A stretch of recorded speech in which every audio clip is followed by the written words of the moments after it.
সমস্যাটা ঠিক এইভাবেই আসলে ঝোল পাকায় যায়। মানে মানুষের মধ্যে যে চিন্তা আপনি দেখেন এই মুহূর্তে সারা বাংলাদেশের মধ্যে আপনি যদি একটা ভোটাভুটি করেন যে সমন্বয়করা কাদের টিম, বিএনপির নাকি জামাতের, আপনি দেখবেন যে মোটামুটি 70-80% মানুষ বলবে যে সমন্বয়করা জামাতের বি টিম। ইভেন এই টোটাল আন্দোলন, টোটাল জুলাই অভ্যুত্থানের মূল মাস্টারমাইন্ড হচ্ছে জামাত। জামাত কেন? কারণ যখন আমরা এই সমন্বয়কদেরকে দেখছি, বিশেষ করে যখন আসিফ নাহিদিরা জেলে ছিল ডিবি অফিসে, এই আন্দোলনটাকে চালাইছে কে? আবার বাকেরের কথা খেয়াল আছে তো? নাহিদের সাথে কার পরিচয় করাই দিয়েছিল, সার্জিদের কোথায় গেছিল। আবার দেখেন এই অভ্যুত্থান পরবর্তী সময় জামাতকে নিয়ে আপনি দেখেন সমন্বয়কদের কোনো বক্তব্য আছে নাই। আজকে আমাদের জামাতের আমির সাহেব তিনি যে বক্তব্য দিচ্ছেন, বোঝাই যাচ্ছে মূল মাস্টারমাইন্ড জামাত। বিএনপি এবং সমন্বয়ক তাদের মধ্যে কি নিয়ে দ্বন্দ্বটা? নির্বাচন নিয়ে। নির্বাচন মানে কি? ক্ষমতা সংস্কার জরুরি। তো গতকালকে আমাদের জামাতের আমির তিনি যে বক্তব্য দিয়েছেন, একটা শফিকুর রহমান দুধ কা দুধ পানি কা পানি অনেকটা ক্লিয়ার করে ফেলছেন। গেল দুদিন আগে তিনি বলছিলেন যে দেখেন সংস্কারের জন্য যতটুকু সময় প্রয়োজন আমরা দিতে চাই।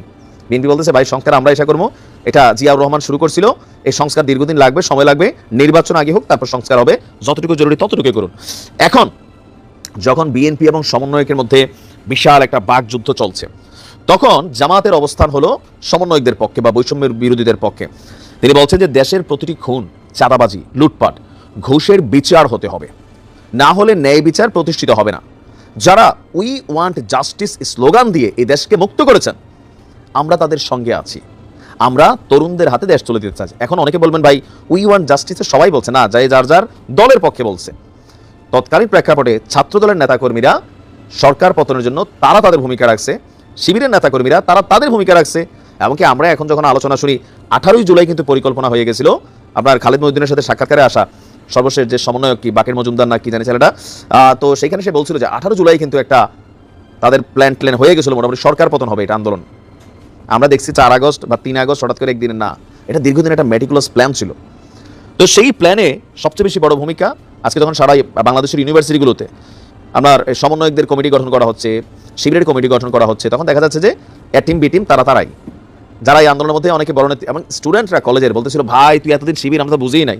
আবার আরেক ঘটনা দেখেন, গতকালকে জবির যে শিবিরের সেক্রেটারি তারে ছাত্রদলের তারা দুইটা ধোলাই দিতে নিয়েছিল। কেন? সে ছাত্রলীগের কর্মী, ট্যাগ মাইরা। তো ট্যাগটার কারণ কি? ওই যে ছাত্রলীগের একটা প্রোগ্রামে সে মানে নেতাদের সাথে তার একটা ছবি আছে, তো তার বক্তব্য আমি সেখানে আবৃত্তি করতে গেছিলাম, তো তুমি শিবিরের নেতা, তুমি ছাত্রলীগের মধ্যে কি করছো? প্রায় আমি তখন এরকম ছিলাম, বাট এখন তো সে আপনার জগন্নাথ বিশ্ববিদ্যালয়ের সেক্রেটারি। বুঝতে পারছি ছাত্রলীগের মধ্যে অনেক এরকম ঢুকে গেছিল, এগুলো বাস্তবতা।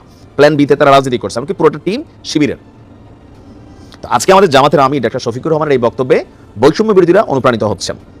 আবার বৈষম্য বিরোধীর টোটাল টার্গেটটাই এখন কথাবার্তা যা আছে বললে কিন্তু এন্টি বিএনপি। এমনকি বলছে যে বিএনপির গলায় আওয়ামী লীগের সুর খুঁজে পাচ্ছে। আমাদের উপদেষ্টা নাহিদ বলছেন, মাহফুজ বলছেন, দিল্লিপন্থী কেউ নো নো নো, আসিফও বলছেন, আর বাকিরা তো যা আছে সার্জিস হাসনা তারাই বলছেন, মাহফুজ সহ যারাই আছেন। আবার মাহফুজ যদি আমরা চিন্তা আমি না আন্দোলনের সময় হুট করে আসলে পরে দেখলাম মূল মাস্টারমাইন্ড। এই মাস্টারমাইন্ড নিয়েও আবার নানান তর্ক বিতর্ক আছে। তো সবকিছু মিলেয়া জামাত কোথাও না কোথাও বৈষম্য বিরোধী যে আন্দোলনের দলটা হচ্ছে, এটা এককভাবে নির্বাচনে যাবে কিনা অনেকের মধ্যে প্রশ্ন উঠছে, নাকি এটা জামাতের সাথে টিম বাইদা নির্বাচন করবে। যে জামাত নিজের একটা শক্তি তৈরি করছে, তরুণদের মধ্যে আরেকটা দল তারাই তৈরি করাচ্ছে। কেন? জোট ছাড়া ক্ষমতায় যাওয়া যাবে না। তো বৈষম্য বিরোধীর একটা বড় ভোটার অংশ আছে, এমনও দেখতে পারি যে নির্বাচনের আগ মুহূর্তে তারা এককভাবে নির্বাচন 330 আসনে দিতে পারবে না। সো আমরা জামাতের পক্ষে যাই বা জামাতের সাথে আমরা জোট বাঁধতেই পারে পলিটিক্যালি। জামাতের সাথে আওয়ামী লীগও বাঁচছে ভাই, বিএনপিও বাঁচছে, তো ছাত্ররা বাদলে আর দোষ কি? বা যদি বিষয়টা তাই হয় তখন বিএনপির জন্য অনেক হেডেক হয়ে যাবে। রাজনীতি শিখেন, বাকিরা শিখেন কেমনে খেলা লাগে। আমরা বাকিরা তো খালি এই এটা সেটার মধ্যে আছে, অরিজিনাল রাজনীতি জামাতি করে দেশে।